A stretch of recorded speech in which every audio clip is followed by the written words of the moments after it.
2014 मध्ये जेव्हा ही योजना आली त्यावेळेस फक्त एवढंच होतं की तेव्हा 25% सबसिडी आणि जनावरांची संख्या कमी होती, म्हणजे 20 शेळ्या 50 शेळ्या जास्तीत जास्त 100 शेळ्यापर्यंतची योजना होती आणि फक्त 25% सबसिडी होती. आणि त्याची पब्लिसिटी जास्त न झाल्यामुळं त्या योजनेला एवढा प्रतिसाद मिळाला नव्हता. 2021 मध्ये हीच योजना सरकारने नव्या स्वरूपामध्ये आणली, राष्ट्रीय पशुधन योजना, आणि त्याच्यामध्ये त्यांनी सबसिडीची रक्कम वाढवली, 50% सबसिडी केली आणि संख्या वाढवली जनावरांची. म्हणजे आता तुम्ही बघितलं की शेळ्यांच्या मध्ये 100 पासून 500 पर्यंत शेळ्या आहेत. वरामध्ये पहिलं सुरुवातीला 10-20 वराचा प्रोजेक्ट होता, आता तो 50 आणि 100चा आहे.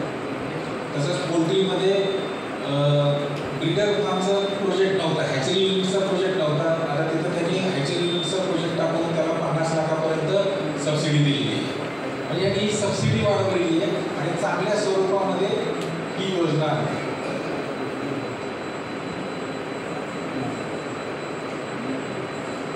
आणि सरकारला ही योजना असं जास्त सबसिडी देऊन किंवा मोठ्या प्रमाणामध्ये का आणावी लागली, याच्यामध्ये सरकारची 2-3 उद्दिष्ट होती. एक तर सरकार सगळ्यांना नोकऱ्या देऊ शकत नाही, तर या मदत जे काही उद्योग करू इच्छितात त्या युवकांना किंवा त्या व्यक्तीला थोडीफार मदत करून त्यांना उद्योजक बनायला तयार करायचं यासाठी आणलं. त्याचबरोबर दुसरी एक गोष्ट तुमच्या लक्षात येईल, तुम्ही जर कधी पशुसंवर्धन अधिकाऱ्यांच्याकडनं माहिती घेतली असेल तर आपल्याकडे जेवढ्या शेळ्या जन्माला येतात भारतामध्ये दरवर्षी त्याच्यापेक्षा जास्त कापल्या जातात मटणासाठी. त्यामुळं प्रत्येक सेन्ससमध्ये शेळ्यांची संख्या, प्रत्येक पशुधनेमध्ये शेळ्यांची मेंढ्यांची संख्या कमी होत चालली. त्याच्यामुळं काय झाले की अजून 10 वर्षानंतर तुम्हाला 2000 रुपये किलोनं मटण घ्यायला लागलं तरी म्हणजे आश्चर्य वाटणार नाही. पण ही अशी परिस्थिती येऊ नये. आपल्या भारताची लोकसंख्या जी वाढत चाललेली आहे त्याच्यामध्ये खाद्याचं जे हे लागणार आहे त्याची सोय करता येईल म्हणून सरकारने या पद्धतीची योजना आणली. याच्यामध्ये जातीवंत शेळ्या मेंढ्या किंवा पोल्ट्री त्यांचं संवर्धन आणि कमीत कमी खर्चामध्ये कमीत कमी वेळेमध्ये जास्तीत जास्त मांस, अंडी आणि दूध याचं उत्पादन कसं घेता येईल याचं मार्गदर्शन करण्यासाठी पण ही योजना आहे. त्याच्यानंतर की चारा व्यवस्थापन. आता यावर्षी बघितलं आपण चाऱ्याचा तुटवडा होता. मागचे 4 वर्ष सरकार यावरती काम करते की शेतीची जमीन वाढत चालली, शेतीची, पण चाऱ्याची जमीन वाढत नाही. उलट ती दिवसेंदिवस कमी व्हायला लागली चाऱ्याकडची जमीन. मग असं जर झालं तर ह्या जनावरांना मग नंतर चारा कुठं आणायचा. मग आता जो काही चारा तयार होतो त्याची जर आपण क्वालिटी वाढवली, त्याच्यावरती प्रोसेस करून जर त्याची क्वालिटी वाढवली तर तो आपल्याला कमी चाऱ्यामध्ये जास्त उत्पादन घ्यायला मदत होईल. म्हणून बैल विकासचे प्रोजेक्ट त्याच्यामध्ये इन्क्लूड केलेले आहेत.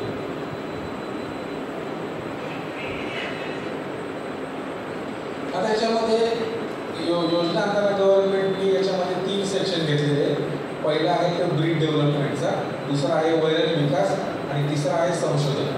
संशोधन हा पार्ट आहे तो सरकारी संस्था, युनिव्हर्सिटी, कॉलेजेस किंवा पशुसंवर्धन खातं यांच्यासाठी. पहिले जे 2 सेक्शन आहेत ते आपल्या वैयक्तिक शेतकऱ्यांना किंवा शेतकरी कंपन्या किंवा इतर लोकांसाठी. मग त्याच्यामध्ये पहिली जी योजना आहे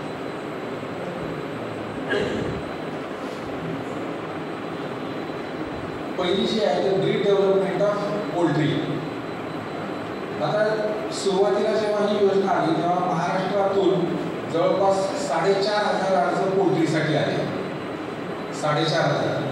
त्याच्यापैकी मला आठवते पहिल्या महिन्यामध्ये फक्त 30 अर्ज याच्यामध्ये स्क्रुटिनीमध्ये पास झाले. कारण लोकांनी ही योजना कोणती आहे, कशासाठी आहे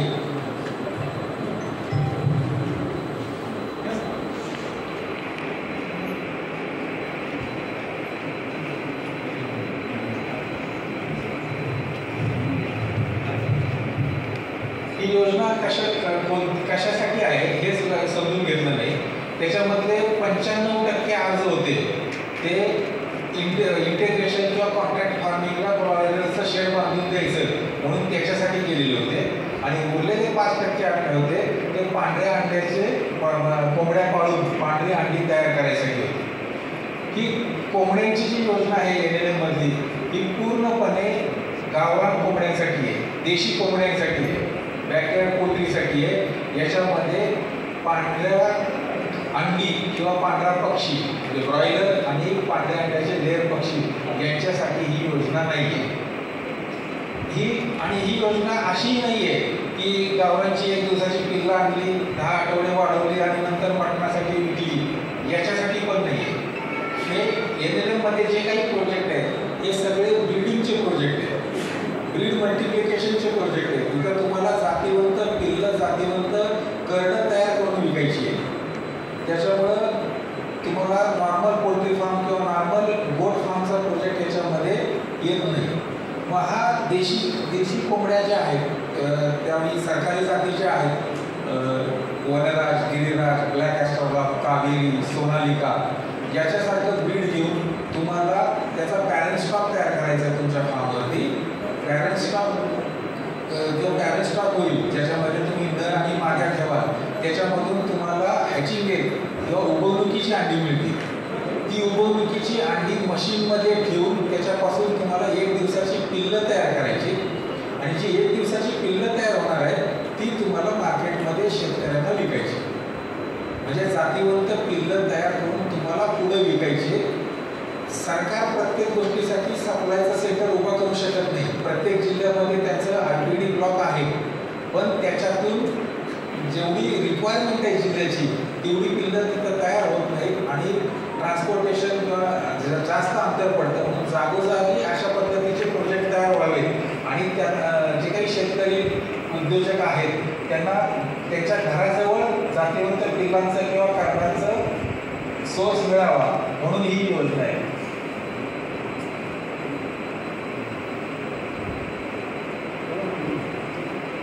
आता याच्यासाठी कोण अर्ज करू शकतो?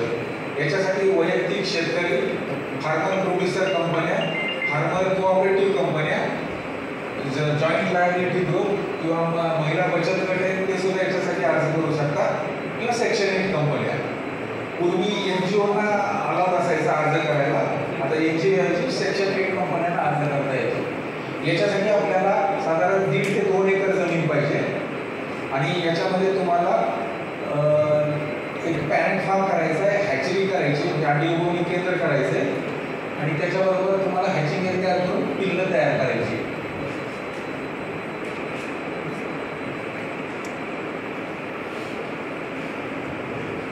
गव्हर्नमेंटने याची टोटल प्रोजेक्ट कॉस्ट 50 लाखाच्या आसपास कन्सिडर केलेली आहे आणि याच्या 50% म्हणजे 25 लाख सबसिडी त्या अर्जदाराला मिळणार आहे.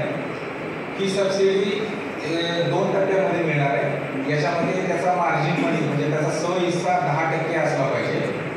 आता काही जणांचा प्रश्न असा असतो की 50 लाखामध्ये हा प्रोजेक्ट बसत नाही, 60-65 लाखापर्यंत जातो. तुमचा प्रोजेक्ट जरी 60-65 लाखापर्यंत गेला तरी तुम्हाला सबसिडी ही 25 लाखच मिळणार आहे. त्याचे 50% सबसिडी, पण त्याला लिमिट आहे मॅक्झिमम 25 लाख. तुम्ही जर 40 लाखाचा प्रोजेक्ट बनवला तर तुम्हाला 20 लाख सबसिडी मिळेल, पण जर 60 लाखाचा मिळाला तरी तुम्हाला 25 लाखच मिळेल. 50 लाखाचा बनवला तरी 25 लाखच मिळेल आणि ही तुम्हाला 2 टप्प्यांमध्ये मिळणार आहे सबसिडी. याच्यातली अर्धी सबसिडी फ्रंट एंडेड आहे, अर्धी सबसिडी बॅक एंडेड आहे. याच्यामध्ये तुम्हाला लो इनपुट टेक्नॉलॉजीचेच बर्ड सिलेक्ट करायचे, ब्रॉयलर किंवा बाकीच्या जाती तुम्ही तिथं ठेवू शकत नाही किंवा DP क्रॉस जे म्हणतात तुम्ही त्या जाती ठेवू शकत नाही. जोपर्यंत गव्हर्नमेंटचं मॉनिटरिंग आहे याच्यावरती तोपर्यंत तुम्हाला गव्हर्नमेंटच्या जातीच याच्यावरती ठेवावं लागेल. आता याच्यामध्ये 2 गोष्टी असतात ज्यांनी तुम्ही इथं समजा ब्रॉयलरसाठी बॅकयार्ड पोल्ट्रीला केलं का असं तुम्ही याच्यामध्ये बॅकयार्ड पोल्ट्रीला असं केलं आहे. बॅकयार्ड पोल्ट्रीचं आता ते एकटेच आहेत तरी पण सांगतो मी. बॅकयार्ड पोल्ट्रीचं तुम्हाला लक्षात पाहिजे की तुमच्या डोक्यात जर असेल की आपण कुठूनही पिल्लं आणू आणि ती पॅरेंट म्हणून ठेवू तर तसं होत नाही. कारण याच्यामध्ये parent, grand parent, pure line वगैरे असा प्रकार असतो. तुम्ही जर हे DP क्रॉसचे किंवा कुठलेही पक्षी आणून जर पॅरेंट म्हणून पाळले तर तुम्हाला 140 ते 160च्या वर अंडी मिळणार नाही. पण ते जर तुम्ही गव्हर्नमेंट हॅचरीमधनं पॅरेंट लाईन जर आणल्या मेल आणि फिमेलच्या तर तुम्हाला 180 ते 210च्या आसपास अंडी मिळतात आणि किमतीमध्ये फरक आहे. तुम्हाला डीपी क्रॉसचे असे बाहेर तुम्हाला 22 रुपयानं 25 रुपयानं पिल्लं मिळते, पण पॅरेंट लाईन ही तुम्हाला 90 रुपये एक दिवसाच्या पिल्लाची कॉस्ट आहे. म्हणजे तुमचे एक 70 रुपये तुम्ही जास्त खर्च करणार आहे, पण तुम्हाला जी 60 अंडी जास्त मिळणार आहे, म्हणजे तुम्हाला 50 पिल्लं जास्त मिळणार आहे. ती 50 पिल्लं तुम्ही 20 रुपयाने जर विकणार असाल तर तुम्हाला त्याच्यातनं 1000 रुपये मिळणार आहे. म्हणजे 70 रुपये वाचवायसाठी तुम्ही 1000 रुपयाचं नुकसान करून घ्या. त्याच्यामुळं तुम्ही शेअर बांधा, सगळं बांधा, पण तुम्हाला या बिझनेसची माहिती नसेल तर पॅरेंट म्हणजे काय हे समजून घेऊन त्या पद्धतीने पॅरेंट आणून तुम्ही पुढचा बिझनेस करा, नाहीतर तुम्हाला त्याच्यामध्ये अडचणी येतील, तुम्हाला अपेक्षित उत्पन्न मिळणार नाही त्याच्यामध्ये.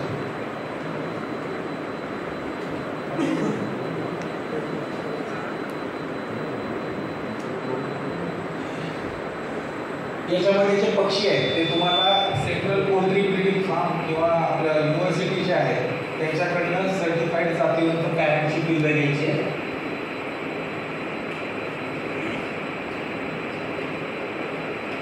फंडिंग दोन याच्यामध्ये तुम्हाला सबसिडी येणार आहे.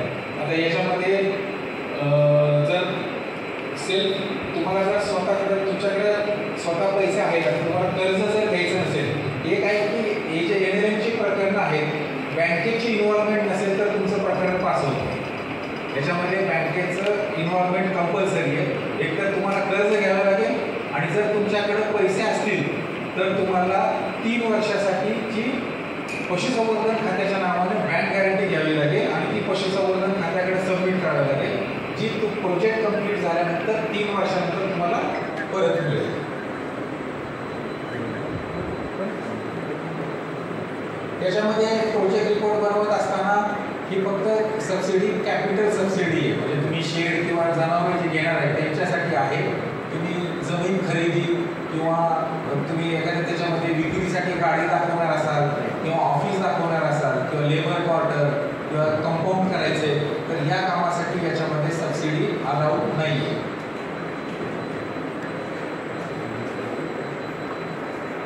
याचं पशुसंवर्धन खातं 2 वर्ष मॉनिटरिंग करणार आहे. 2 वर्ष किंवा प्रोजेक्ट कंप्लीट झाल्यानंतर 2 वर्ष तुम्हाला ग्रँट ॲग्रीमेंट करून द्यायचं आहे की प्रोजेक्ट कंप्लीट झाल्यानंतर कमीत कमी मी 2 वर्ष चालवणार म्हणून हे तुम्हाला ग्रँट ॲग्रीमेंट करून द्यायचं आहे. आता दुसरी एक गोष्ट सांगतो मी तुम्हाला याच्यामध्ये की जर कुणाच्या डोक्यात असेल, म्हणजे आता कसं आहे, पूर्वीच्या काही योजना आहेत, ही जिल्ह्याच्या तुमच्या योजना असायच्या शेळी मेंढीच्या 10+ किंवा 20+.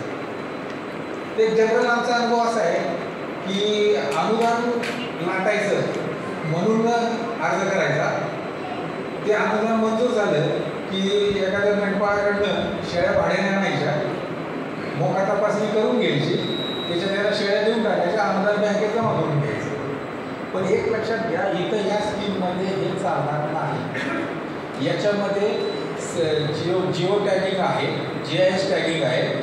ज्यावेळेस आता तुम्हाला सांगते, ज्यावेळेस तुम्ही अर्ज हे करता, तुम्ही जागेचा GIS टॅगिंगचा फोटो लावता त्याला, ज्यावेळेस पशुसंवर्धन अधिकारी तुमच्याकडे व्हिजिटला येतात जिल्ह्याचे, त्यावेळेस ते काय बघतात, तुम्ही सांगितलेले टाकलेले कोऑर्डिनेट आणि तुम्ही जी जागा दाखवताय त्याचे कोऑर्डिनेट जुळत आहेत का नाही. तुमचं ॲप्लिकेशन जेव्हा दिल्लीला मंजुरीसाठी जातं तेव्हा तुम्ही सांगितलेल्या GIS कोऑर्डिनेटचा फोटो काढून ठेवला जातो. त्या फोटोमध्ये त्यांना तिथं बसून दिसतं की तुमच्या जागे परिसरामध्ये अर्धा किलोमीटरच्या परिसरामध्ये काय काय कन्स्ट्रक्शन आजच्या तारखेला आहे. आणि जेव्हा तुमचा दुसरा हप्ता मंजूर होणार आहे त्यावेळेस परत ते GIS कोऑर्डिनेट काढून दुसरा फोटो काढतात सॅटेलाईटचा, की ज्याच्यामध्ये त्यांना कळतं की तुम्ही जे सांगितलेले तेवढं स्क्वेअर फूट बांधकाम झाले का नाही. म्हणजे तुम्हाला वाटत असेल की मी आज पशुसंवर्धन अधिकाऱ्यांना मॅनेज करायला जुनं शेड त्याच्यात दाखवलं, होणार नाही. तसं जर तुमच्या काही डोक्यात असेल तर तुम्ही अर्ज न केलेला चांगला, ते होणार नाही. तुम्ही वेळ पैसा वाया घालवा आणि उद्या अडचणी घ्या. त्याच्यामुळं म्हणजे कसं असतं की कुठली योजना आली की सगळ्या प्रकारची लोक असतात, हौसे ज्यांना करायचे ते पण असतात. कुठं लागला मटका एवढं 50 लाख अनुदान आहे 500 शेळ्याला, आकडा कमी नाही, किंवा अनुदानात प्रोजेक्ट उभा करू आपल्याला रुपया घालायला लागणार नाही, असं जर कुणाच्या डोक्यात असेल तर ते ह्या योजनेमध्ये शक्य नाही. कारण याच्यामध्ये अनुदानाचं सोडून द्या, तुम्हाला तुमचं जे काही ते 1 कोटी किंवा 20 लाखाचा किंवा 50 लाखाचा प्रोजेक्ट सांगितलं आहे त्याच्यापेक्षा 5 लाख तुम्हाला जास्तच खर्च करावे लागतील प्रोजेक्ट चांगला होण्यासाठी. त्याच्यामुळं अनुदानाचा विषय डोक्यातनं काढून आपल्याला काहीतरी आपल्या पुढच्या पिढीसाठी काहीतरी उद्योगधंदा करून उद्योगधंदा सुरू करून एक चांगलं उत्पन्नाचं साधन सुरू करून द्यायचं आहे पुढच्या पिढीला. हा उद्देश ठेवून तुम्ही या योजनेकडे बघा.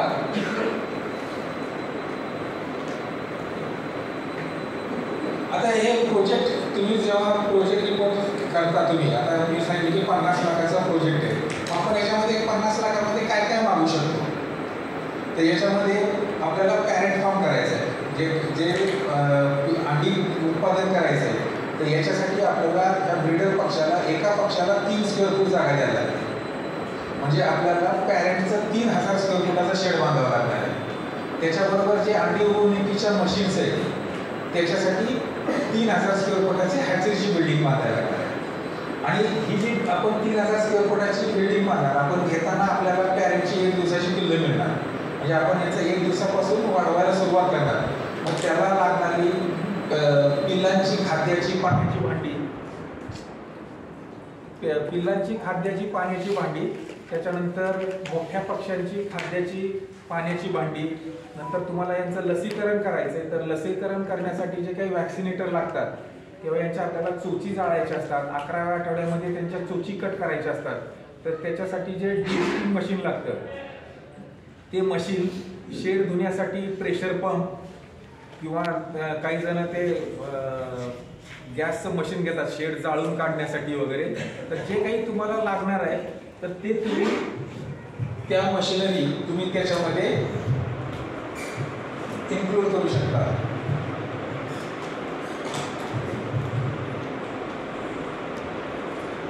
त्याच्यानंतर हॅचरीची बिल्डिंग आहे. त्या हॅचरीची बिल्डिंगमध्ये आपल्याला अंडी उगवणुकीचं मशीन ठेवायचं आहे. तर त्याच्यामध्ये आपल्याला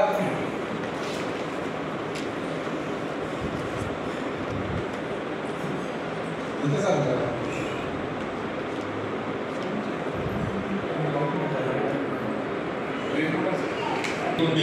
आणि त्याच्याबरोबर तुम्ही जी पिल्लांची किंमत आहे, पिल्लांची किंमत साधारण 90 रुपये एका पिल्लाची किंमत आहे पॅरेंटच्या पिल्लाची. त्याच्याप्रमाणे तुम्ही जे काही 1000 माद्या आणि 100 नर लागणार आहे तर त्या 1100 पक्ष्यांची त्याच्यामध्ये तुम्ही ती कॉस्ट इन्क्लूड करू शकता.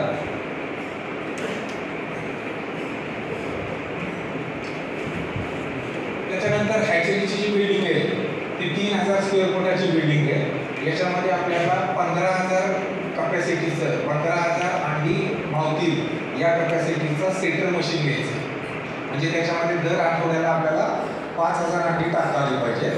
त्याच्याबरोबर हॅचर मशीन, जे शेवटचे 3 दिवस आपण अंडी ठेवतो आणि त्याच्यातून पिल्लं बाहेर येतात, ते 5000 कॅपॅसिटीचं मशीन घ्यायचे. पण याच्यामध्ये सगळ्यात महत्त्वाची गोष्ट लक्षात ठेवा की या प्रोजेक्टसाठी हॅचरीला आपल्याला 3 फेज गावठाणची लाईट लागते. 3 फेज कृषीची लाईट याला चालत नाही, कारण याला 3 फेज कृषीची लाईट फक्त 8 ते 10 तास असते. आपल्याला इथं 24 तास लाईट लागते. त्यामुळे तुमच्या हॅचरी मशीन ह्या जिथं बसवणार आहे तिथं तुम्हाला गावठाणची 3 फेज लाईट पाहिजे. आणि काही वेळेस लाईट जाते किंवा लाईटचे प्रॉब्लेम येतात, त्यावेळेस आपल्याला 3 फेज ॲटो जनरेटर पाहिजे. 15 kVAचा जनरेटर पाहिजे.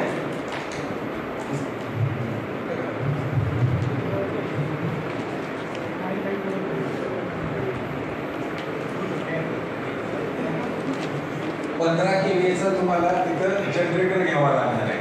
आणि त्याच्याबरोबर हॅचरीमध्ये लागणारे इतर जे काही इक्विपमेंट असतील ते तुम्ही त्याच्यामध्ये मागू शकता.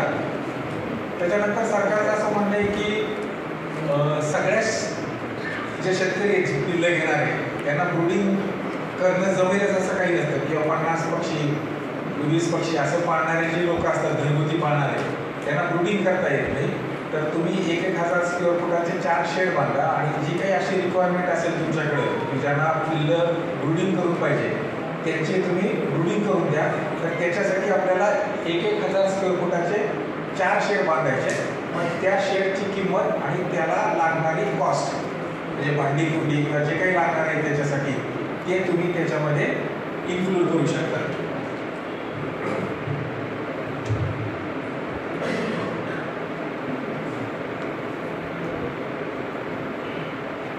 हे 4 शेड 1000 स्क्वेअर फुटाचे आणि त्याला लागणारे भांडी कुंडी हे तुम्ही त्याच्यामध्ये इन्क्लूड करू शकता. शेळी पोल्ट्रीच्या प्रोजेक्टबद्दल तुम्हाला काही शंका आहे का? पोल्ट्रीचं प्रोजेक्ट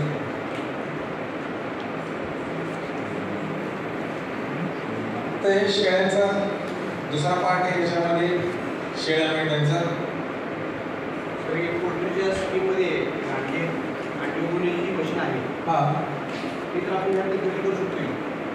आपले काय योजनेतनं आपण ते अंडी उगवलेली मशीन जी आहे ती यात घेऊ शकतो. मशीन घ्यायचं मशीन कारण ते 15,000चं मशीन आहे, जवळपास 7.5 लाखाचं मशीन आहे. आता तुम्ही 25 KV 15 KV जर दिली सांगितलं हो, हे इन्क्लूड करायचं म्हणूनच ही लिस्ट सांगितली. याच्या व्यतिरिक्त जरी तुम्हाला काही घ्यायचं असेल ही मिनिमम रिक्वायरमेंट आहे प्रोजेक्ट चालवायसाठी. जर तुम्हाला मिनिमम एवढं घ्यावंच लागणार नाही. हे कसं आहे की तुम्हाला उद्योग चालू करायसाठी म्हणून आहे, उद्योग तुम्हाला चालवायचं आहे. त्याचं मार्केटिंग जबाबदारी किंवा रॉ मटेरियल प्रोक्युअरमेंटची जबाबदारी सगळी तुमची आहे.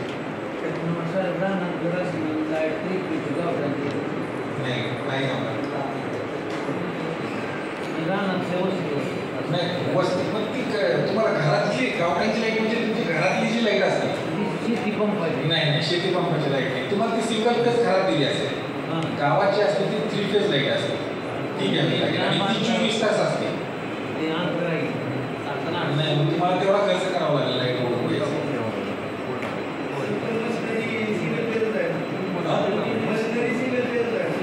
मशिनरी सिंगल फेज आहे पण ते प्रत्येक फेजवरती एक टाकावं लागतं. तुम्ही कुठली घ्यायची बघा सगळीकडे 3 फेज कनेक्शन असतं. एका मशीन सगळ्या मशिनरी एकाच तुम्ही फेजवरती टाकल्या मशीन रन होत नाही.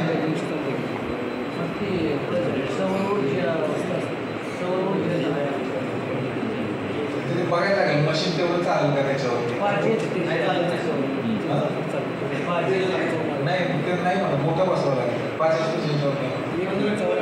आणि तुम्ही 8-10 तास कसं चालू करणार. अर्धा तास वगैरे लाईट गेली तर 15-20 मिनिटं चालू शकेल. 10 तास नाही चालणार सौर ऊर्जेवरचा. त्याला मोठी युनिट लागेल सौर ऊर्जेवर. सौर ऊर्जा दिवसभर चालतो. आपण रात्री लाईट रात्री 24 तास गरम ठेवायचं ते. रात्री 3 तास असेल तर काय करणार. सौर ऊर्जेवर शेती पंपात 24 तास लाईट आहे आपल्याला.